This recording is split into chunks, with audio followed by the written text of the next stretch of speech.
They killed the bad people in their tribe, not through courts, not through laws, but through the consensus of the entire community. And that was far more fair than what we call civilization. Can you believe it? Our ancestors used to execute each other, not for violence or murder, but for refusing to change after being warned many times. This is the secret textbooks don't teach you. Have you ever wondered what would happen to a bully in a hunter-gatherer tribe? Someone who always took more than their share, someone who attacked the weaker ones, someone who behaved erratically and violently. His presence changed the atmosphere of the entire group. From cooperative and efficient to tense and exhausted, this is not a rhetorical question. Not to make you grateful for modern times, this is the most important practical problem ancient humans had to face for hundreds of thousands of years. And they solved it. They had a system older than any legal code, more socially intelligent, and truly more equal than what came after. Because here is the truth: the impulse to punish is not a product of civilization. Justice did not arrive with cities, did not arrive with kings, did not arrive with laws carved in stone. It was already running perfectly in hunter-gatherer tribes from long before. Humans had justice before they had wars. Let's understand how it worked and what happened afterward when civilization appeared and wanted to formalize everything. First, you must understand the context. Pre-agricultural life, context changes everything. The meaning of punishment, how it operated, and why it took those specific forms. Ancient humans lived in small tribes, highly mobile, usually 20 to 50 people. Everyone knew everyone. You couldn't hide your behavior. You couldn't build a good reputation in one place and behave differently somewhere else, because there was no other place. The community was your entire world, and they watched you constantly. In that small group, there was no truly private behavior that the group didn't know about. Through proximity, through observation, and the oldest information network, gossip, we'll talk about that later. This created a social environment completely different from modern life. Your reputation was life or death.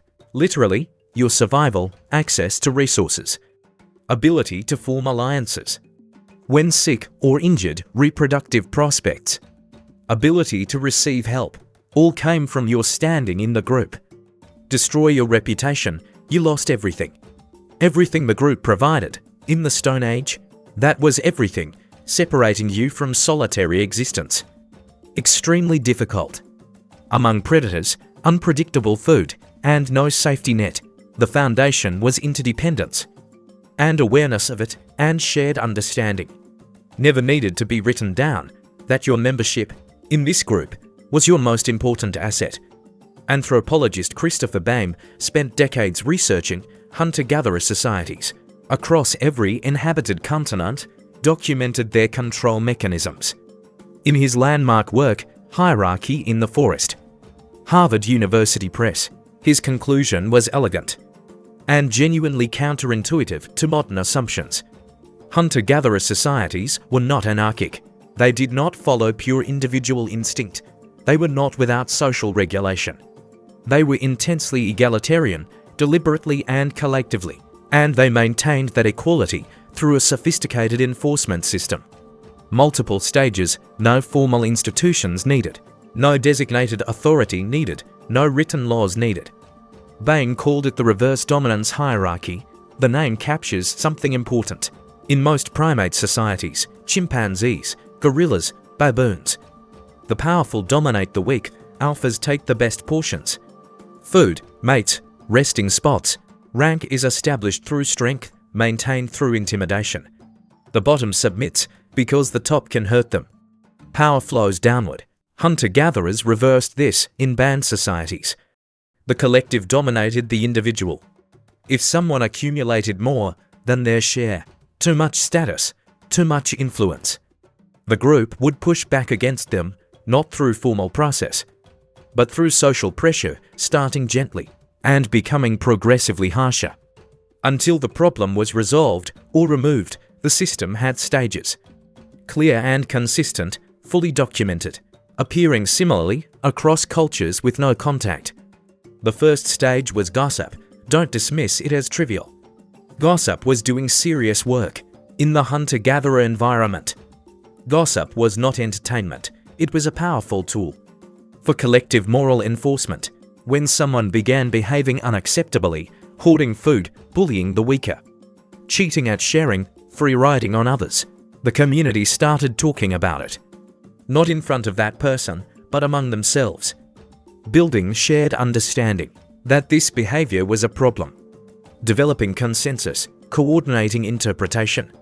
Before any public action, so when it came, it had weight, the weight of the entire community, rather than just an individual accusation that the person could dismiss or retaliate against. Anthropological research on modern hunter-gatherer populations. Khoisan in the Kalahari, Hadza in Tanzania, Ruhonzi. Multiple Aboriginal Australian groups consistently find gossip serving this function.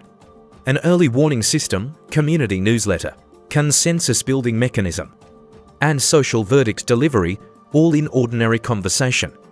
Before any punishment was applied, the community already had a verdict through thousands of small conversations.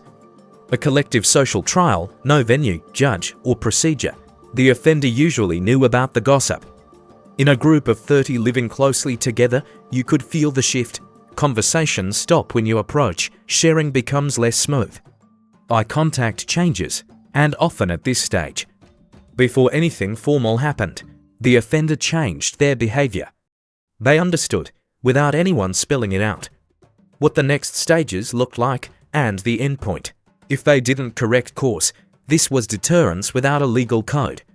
It worked through reputation mechanics, older than language. If gossip wasn't enough, stage 2 was public criticism and ridicule in front of the entire group. In a small tribe, public ridicule was not minor, could not be brushed off and forgotten. It was a serious social event with lasting consequences. When the community confronted the behavior, named it, mocked it, called it out explicitly, everyone understood what was happening. The person received a clear message. The informal protection and goodwill the group normally gives members had been suspended until behavior was corrected. Status was publicly downgraded. Everyone witnessed it. It became shared understanding about who you were. The Inuit of the Arctic, the Khoisan of Southern Africa, and many Aboriginal Australian groups maintained this tradition. Criticism and ridicule aimed at those who hoarded resources, tried to dominate decisions, bullied others, refused reciprocal sharing, the economic foundation of band life. One particularly striking version, appearing across many cultures, called leveling mechanisms. Community practices with clear purpose, preventing any individual from accumulating status or power beyond what egalitarian norms permitted. In many hunter-gatherer cultures, a successful hunter was not expected to boast about his achievement. A man returning to camp and loudly proclaiming that he made an incredible kill, that he was especially skilled, that the group should recognize him. He was considered boorish, socially clumsy, and potentially dangerous for his apparent appetite for status. He would be mocked. The kill was real, food was shared, everyone ate, but social credit was distributed collectively, not concentrated on the individual. If he protested, insisted on recognition, the community pushed back harder. The dispute about recognition was really about power. Allowing one person to accumulate power beyond the egalitarian structure was an existential threat to the social order that kept everyone safe. When public ridicule failed, stage 3 was ostracism. The consequences were severe. In the ancient context, in a modern city, being shunned by a group is painful, but survivable. There are other options. Move neighborhoods, join new communities, rebuild your life. The city has thousands of people. Modern infrastructure, food, shelter, healthcare doesn't depend on any one group. In a small tribe, 20 to 50 people, moving through the Stone Age, the nearest other group, potentially weeks away, being excluded from the community, was not an ordinary social consequence. It was a death sentence with a delay. No one had to physically harm you. You couldn't hunt effectively alone, like a coordinated group could.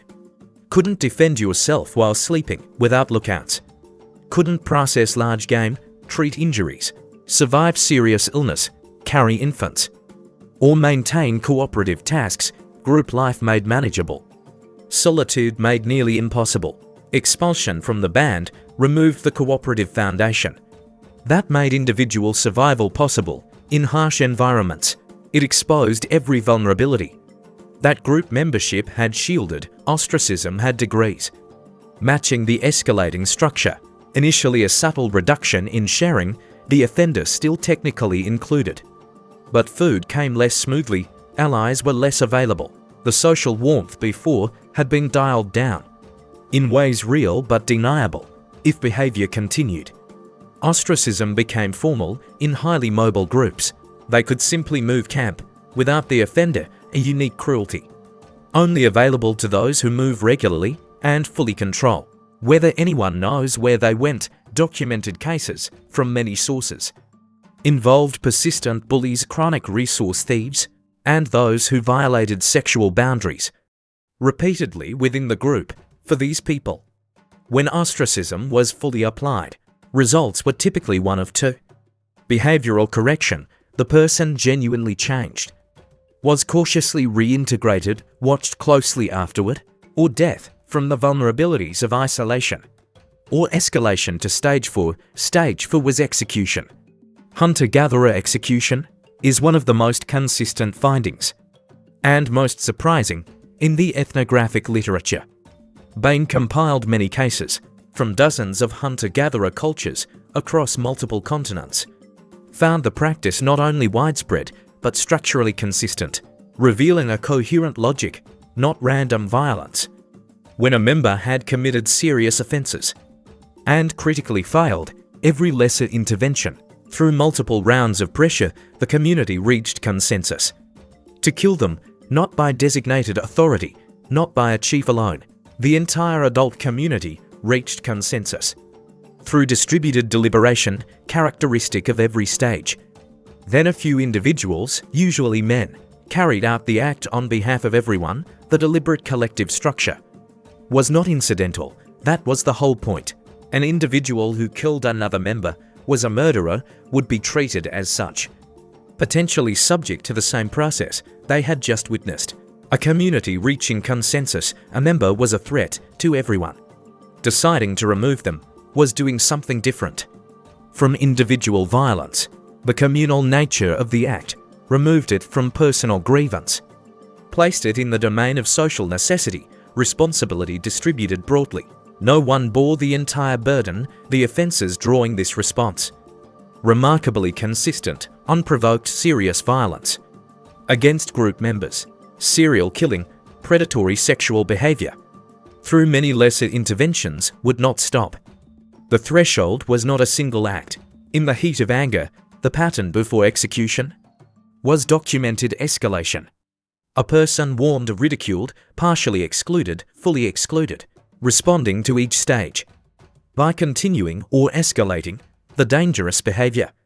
This was about fundamental structure, a justice system, not primitive, not a rough first draft of what would become law.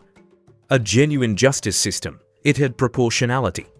Minor offences brought minor sanctions. Serious offences escalated.